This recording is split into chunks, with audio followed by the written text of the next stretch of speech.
Vous aimez travailler en équipe et avez une bonne résistance physique. Habileté manuelle et bonne vision dans l'espace font également partie de vos qualités. Vous appréciez le travail en plein air et n'avez pas le vertige. Alors découvrez le métier de couvreur-couvreuse. Les couvreurs et les couvreuses assurent l'isolation et l'étanchéité de toits inclinés dans des bâtiments neufs ou en rénovation. Ils ou elles posent des tuiles en terre cuite, des plaques d'ardoise, des tôles métalliques et d'autres matériaux adaptés aux différentes toitures. Ces professionnels font également attention à utiliser des éléments répondant à des critères esthétiques, énergétiques et écologiques.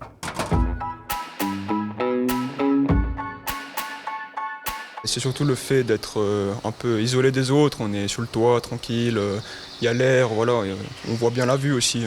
C'est surtout ça, moi, qui m'a plu. Alors moi, ce qui me plaît, c'est vraiment de travailler en extérieur, travailler en altitude. Puis c'est un boulot qui est quand même vachement sportif, où donc on se dépense dans la journée.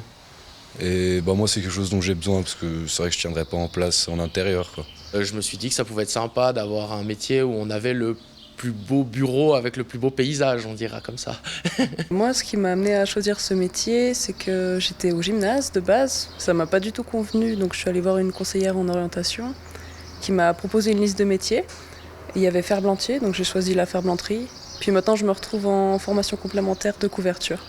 Ce qui me plaît, c'est d'être dehors. Et puis le métier aussi manuel. Puis d'être sur les toits, j'aime bien un peu voir la vue et tout ça, quoi.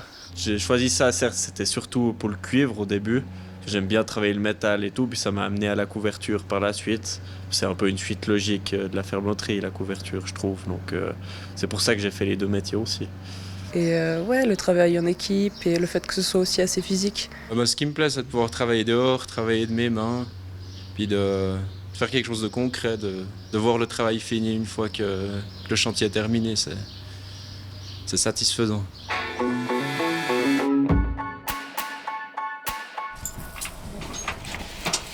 On se trouve à Neuville. On est une dizaine de collaborateurs. Je travaille au sein d'une entreprise familiale. Je suis la 5e génération. On a débuté en 1905.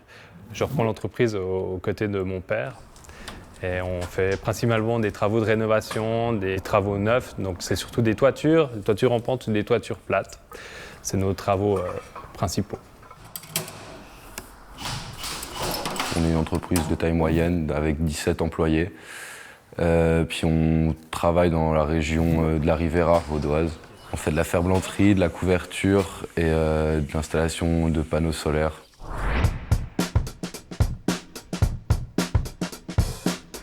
Alors chez nous, ça commence avec les équipes qui viennent le matin. Je te laisse regarder, comme ça j'explique à Damien okay. Et je vais leur donner les instructions pour démarrer leurs travaux. Puis après, ils sont autonomes. Ok, puis nous, on va charger les Velux pour anticiper. Ouais. Aujourd'hui, on va installer 2 Velux. Le trou, il était fait par le charpentier. Et nous, on va simplement venir mettre le cadre, le Velux et puis raccorder toutes les couches du Velux. On aura monté les tuiles sur le toit, là, déjà hier avec un camion. On est venu, on les a posées sur palette. Après, on les distribue et puis après, on les couvre à la main, quoi. Et puis après, on les fixe, celles qu'on doit fixer, celles qui ont des prises au vent. Et puis le reste, elles se posent normalement. Donc l'une à côté de l'autre, c'est ça, comme un peu un puzzle.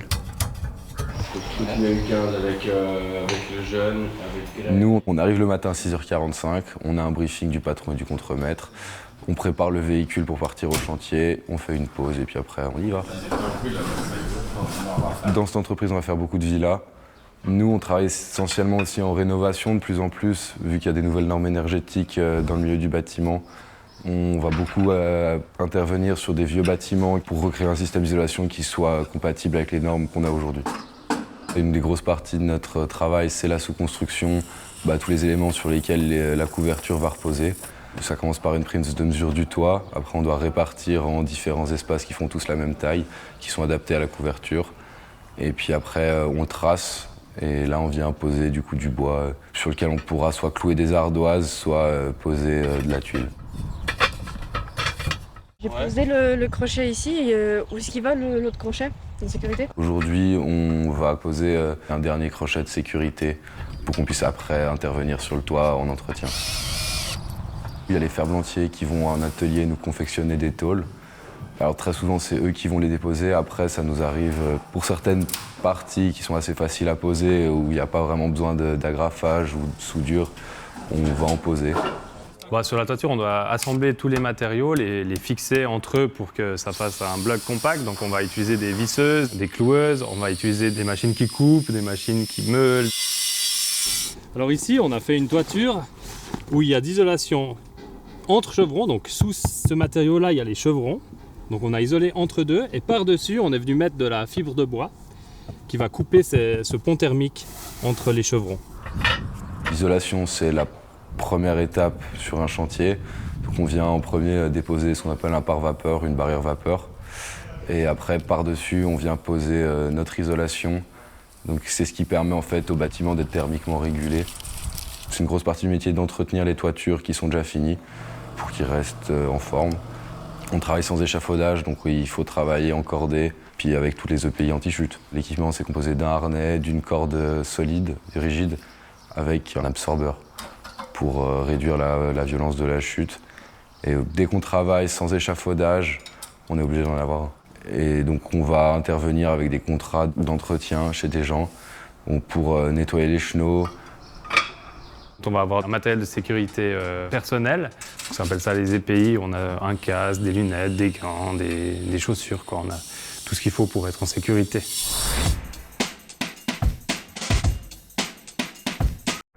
On commence à 7h le matin, on fait la pause à midi et le soir on finit à 16h45. Le week-end on ne travaille pas et bien souvent on finit le vendredi un petit peu plus tôt parce qu'on compense les heures de travail. On va être tout le temps dehors, tout le temps sur le toit. Voilà, faut être accroché au niveau des conditions météo, mais au moins on prend l'air. On travaille debout, souvent en mouvement, c'est un métier assez dynamique. On fait notre fitness durant la journée au travail, ça c'est sûr.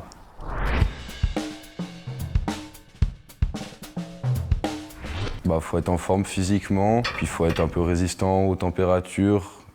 Et il y a quand même pas mal de réflexion. Ici, tu vois qu'on commence avec 2 rails verts. Donc on voit sur le plan là, ils correspondent aux rails 3 modules qui font 3,30 m. Je pense qu'il faut être quelqu'un qui aime travailler dehors. Il faut se dire que quand on est couvreur, on va travailler sur des toits, donc il ne faut pas avoir peur du vide. Et il faut aimer le contact sociable avec les collègues. L'esprit d'équipe, c'est assez important parce qu'on travaille rarement tout seul.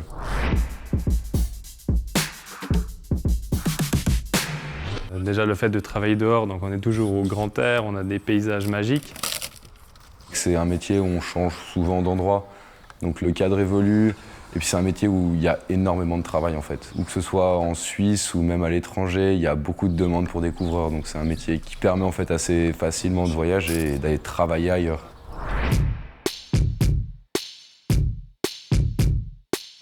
Il fait froid l'hiver, il faut être un peu un guerrier quand on est un couvreur, il faut être solide. Des fois, le temps qui n'est pas avec nous, mais c'est pas tous les jours de l'année. Et si on est conscient de ça, ça ne devient pas un problème, quoi. L'été aussi, quand il fait vraiment chaud, mais bon, on a des moyens de se protéger, on travaille dans des horaires un peu adaptés, on s'hydrate beaucoup, mais ouais, non, ça peut être un inconvénient comme un avantage, le chaud.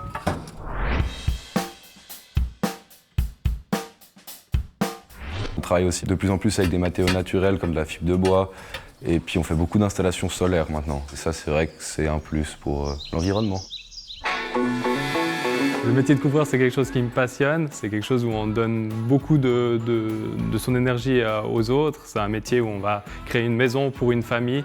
Je pense qu'il n'y a rien de plus important dans la vie et qui va nous rendre plus fiers que de donner une partie de soi-même pour ça. Alors j'ai un souvenir qui m'a marqué, un chantier que j'ai beaucoup aimé, à Luan, donc perdu dans la montagne, sur une petite cabane avec le petit vieux et un cadus magnifique. Et moi, c'est pour ce genre de chantier que je fais ce métier-là.